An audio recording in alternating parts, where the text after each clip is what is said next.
from us here at PHLY Phillies Podcast. Tyler, Jamie, Renee. Happy Thanksgiving.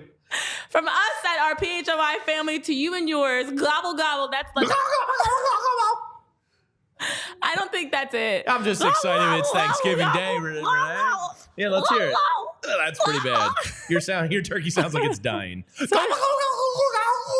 That was horrible. I'm getting worse over time. Why are you staring into the camera while you're doing that? That wasn't bad. No, the last note of that was actually good. The one before that sounded like a diseased turkey. One more time before we move on. Yeah. Your sound's congested or something. I don't know. Well, happy Thanksgiving, everybody. What do turkeys walk around? I don't even know how they do. Whatever. Yeah. We're moving on. Yeah. Happy Thanksgiving. Listen, we're grateful for a lot of things. I'm grateful for I'm grateful for the ability to have fun at work sometimes and do ridiculous things for my family, for the fact that I can laugh and smile at things like this, and we can enjoy celebrating day, and just thankful for another year of celebrating, I think is most also important. Yeah, I mean, this time of the year is all about friends and family and getting together and making some memories that you can think about for a lifetime. I'm very thankful for my girls at home. They've made me a better person. Clearly. And yes. Clearly. And I'm thankful to our, ALLCITY family and everybody here at PHLY. It's been great to get to know everybody in this new year, new opportunities, fun work environment. So from us here at PHLY Phillies Podcast, everybody, and I'm very thankful for everybody that's given the show a chance and this new community we're building and hanging out with daily and getting to know people. It's truly been awesome. So I'm thankful for each and every one of you out there as well. Yeah, definitely so appreciative of... I think I'm getting better. No, said nobody ever. So I'm definitely appreciative of the fact that in such a short time, it's only been a couple of months since we first launched our shows. You guys have welcomed us with open arms. You're always in the chat having great conversation and dialogue. You're in the Discord having great conversation. We're on Twitter and just talking to on any possible platform. And so thank you guys for welcoming us in and for allowing us and all of us together collectively to just come together nicely as a community and talk about the Phillies day in and day out. So as we're thinking about what we're grateful for, and we're talking about Thanksgiving dinner, it makes us wonder, for some superlatives around the Phillies of how they would be at Thanksgiving. And we're all right now getting ready to carve into some turkeys and mashed potatoes, greens, beans, tomatoes, hams, chicken, lamb, you name it. We're about to eat it. So while we're getting ready to stuff our faces, I'm wondering, what are the Phillies doing?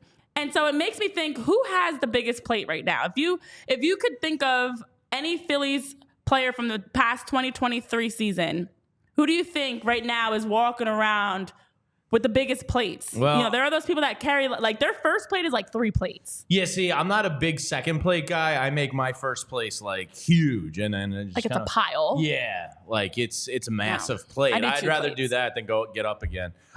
So when I think of the biggest plate on this Phillies team, I have 2 guys in mind. I'm not going to take both of them, but I'm going to go with my fellow big boy grilling on the roof, Kyle Schwarber. I think the Schwarbs packs a mean Thanksgiving Day plate. Yeah. See, I'm more of I like to mix my food, but I don't like it falling over. But I would imagine, gravy all over everything. I picture, especially after seeing him in the clubhouse with the tequila bottles, I'm picturing it's Jose Alvarado that's walking around with a couple loaded plates, and he's just, forking from plate to plate, stuff in his face. All right, Jose and Schwarbs.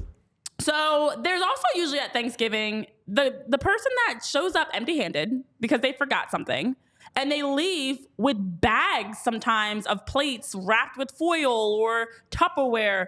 Who do you think, Jamie, is most likely to show up empty-handed and leave with all these take-home plates? I hope this isn't offensive to Mr. Trey Turner, but for some reason, you got a face to me that looks like a guy that's not going to bring anything to Thanksgiving. I hope I'm wrong. Yeah. That's interesting. Okay. I was originally going to say Nick Cave, but then I think he, as a bench player, can't get away with that. Nick Cave. Jake Cave, whatever his name is. I'm actually going to go with Craig Kimbrell.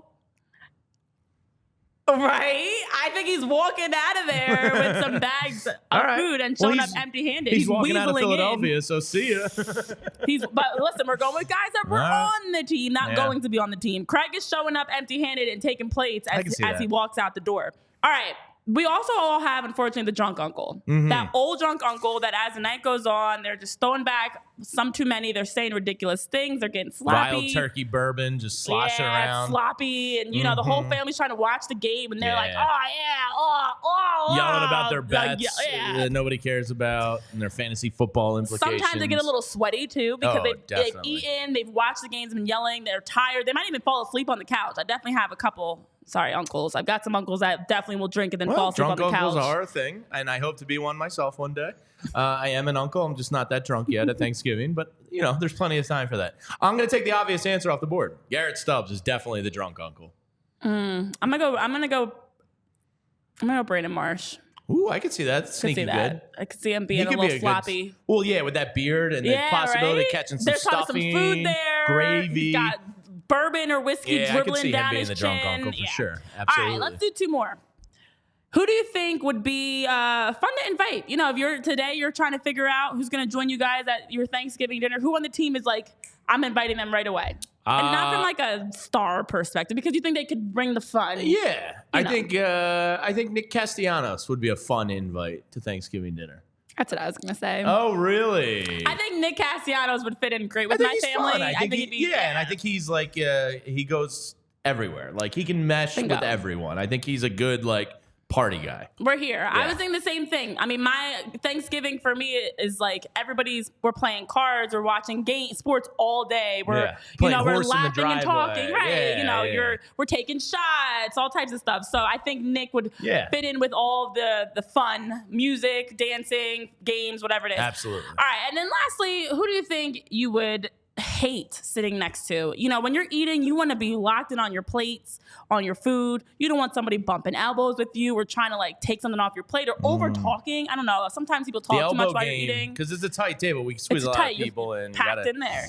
Ooh, that's a tough one. I'm gonna go Jose Alvarado. I feel like he's gonna man spread and he's really gonna get his real estate on the table. And I wouldn't be surprised if he let one slide at the table. So I'm gonna say Jose Alvarado is a guy I'd least let, but he's a friendship bracelet guy. I'm conflicted, but that's what my gut says. I'm a little conflicted on this because my initial thought was cute little Ranger. I know. That's why I'm conflicted. I just feel like Ranger. Sometimes he's probably just happy to be there and so thankful. But you just want to eat your food. He'd probably be like, Renee, do you have enough space over there? Are you comfortable? Can I get you anything? That's the type of man Ranger is. I know, but I almost I don't want to be bothered while I'm eating. And I'm kind of, I was between Ranger and I was actually thinking Kyle for the same reason as Jose, beefy guys, taking up a lot of space. And I always get squeezed in a smaller seat. Yeah. But I feel like Ranger might be the one that's over talking. Wow. I don't know if we can work together. We'll be going after Ranger's throat like that. And I was tempted not to say it. No, it's too late. But the cat's out of the bag. I think he'd be fun. I just don't think I want to sit next to him. You just think he would be so generous and outgoing that it would get annoying. He'd be so thoughtful as a dinner table neighbor that you'd be I just want to eat. Ranger, after we say grace and everybody makes their plates and we get the kiddos squared away with their plates and stuff. He's too nice that you don't want to sit next to him. He is almost. And and you'd be tempted to pinch his cheeks the whole dinner. Right. And I'm getting hungry now thinking about going to eat Thanksgiving, my dinner. But I just feel like he might be overly... it's just too much. Yeah. Just to settle down, Ranger. Adorable. Just calm down. Let's wait until we're done eating. Let me eat my food in peace. Mm-hmm. I do have some of those cousins that I feel like Ranger reminds me of. You can be too nice, and I think that's what Ranger can be is. This is not the time for us to really get into deep conversation. Yeah. It's more the table talk. He'd probably bring you some fresh hoagie rolls to make your own homemade gobbler the next day, and you'd be like, Ranger, it's too much. It's too much. Sarcasm. I see the sarcasm. He's that type of guy. He'd bring the fresh rolls. Keep it simple. Oh, how's your food? Mm-hmm. It's good. We're moving on. And then after we can have the deep conversation. This is not the time to oh, yeah, I saw you're doing PHLY Phillies. Talk to me about the show. Or how's this going? How's your dating life, Renee? Is Shohei gotten back to you yet? Shohei Ohtani's invited to my Thanksgiving dinner. We're not talking about just the Phillies anymore. Yeah. If I had to pick somebody around the league, Ohtani, you can come sit with me. Yeah. Right here, buddy. Move out the way, Jamie. $550 million. I'd get out of the way right here, I got gladly. a seat for you. right, well, it makes you wonder. Most importantly, as we talk about, hopefully you guys are enjoying your Thanksgiving and you're not the drunk old uncle. You're not the one that's coming empty-handed and leaving with all the plates. Don't be those guys or those women. Don't be that person. I'm going to go dunk my head in a vat of gravy. I'm very excited to eat today. Is it because you have a turkey on your head? That, and I just love gravy. I don't think gravy is utilized enough throughout the year. Gravy to me is just... It's not a once-a-year thing. Gravy's the glue for me. Yeah. It brings it all together. So but good. it's not as extreme as what you're saying. It just connects all the food. It connects the mashed potatoes with the turkey, with the ham, with the greens, with the beans, with the corn, with the biscuits, with the cornbread. Like it just brings it. Everything. It brings it all together. It's a cabbage, and then the dessert of the banana pudding. It's time to go eat, guys. Let's eat. So have a great Thanksgiving. We'll see you back for more PHLY Phillies podcast, content, fun Friday with nice full bellies and plenty of leftovers. We'll be back for Black Friday with more PHLY Phillies podcast. Happy Thanksgiving, guys. We all silly like the mayor.